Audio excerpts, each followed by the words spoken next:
Okay friends, it's time to get started on our job. One of the first things you want to do is safely raise and support the front of the vehicle so the wheel's off the ground. After that, we're going to go ahead and remove all 5 of our 19mm lug nuts and then the wheel.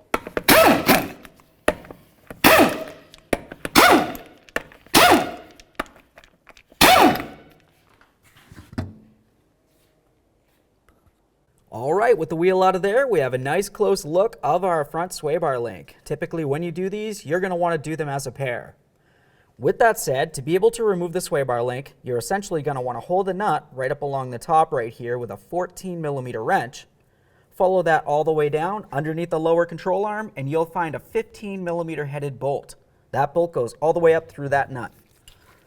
Let's go ahead and put this on here and start removing it.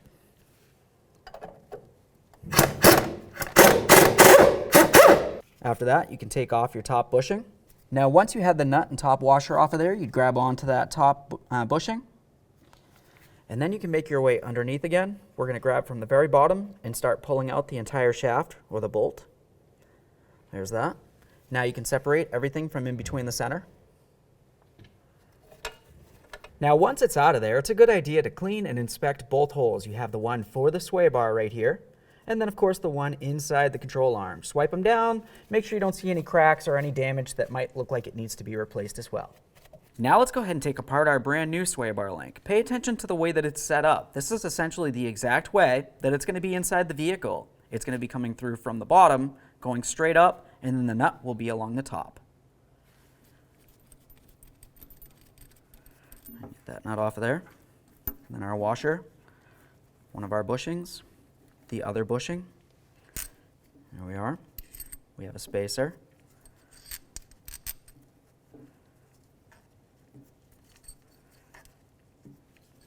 Then you have all this. Now let's take our brand new sway bar link and we're going to get ready to install it. First, you're going to notice that I have one of my washers down and up against the bolt head. One of my bushings. Looking at the bushing, along the bottom where it sits onto that washer, you can see that it's a little bit convex here. Also up along here, this one actually has like a little bit more of a nub right there. So what you want to have is the nub facing away from that washer. It's going to go in and it's going to be pressed right up against the bottom area of that control arm. Now let's take another bushing and we want to have it so that nub's facing towards the control arm again. Put on our washer. Next is the spacer. Okay, bring this up a little bit more. Washer, bushing, and then the sway bar. Next, we're going to take a pry bar and we're going to carefully get underneath the sway bar right here and then push it up against the top of the subframe and we're going to gently pry. While we're prying, essentially all we want to do is separate the sway bar from the control arm enough to be able to put everything up and through. Release that pressure. Bushing, once again, with a little piton facing towards the sway bar. And now we're just going to go ahead and put on that washer and then our nut. Now we can go ahead and put on our washer and then our locking nut. Now it's going to be time to go ahead and start tightening things up. While we tighten this, we want to be paying attention to the bushings themselves. While we tighten it, you're going to see that they start squishing down. Essentially, we just want to make sure everything's touching, but you don't need to squeeze it down to the point it looks like a pancake. Put my wrench up on top, use a 14. Down along the bottom, I'll also use a 14. And now I'm just going to go ahead and snug this.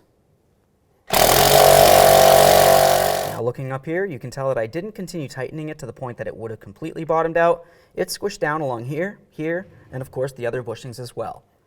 At this point, it would be a great idea to go ahead and do the exact same thing on the other side of the vehicle. Let's go ahead and get this lug nut out of the way, grab our wheel, get ready to put that on.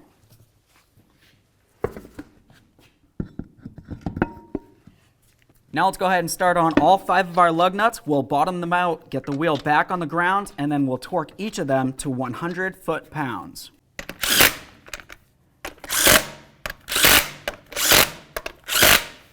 Let's torque those lug nuts.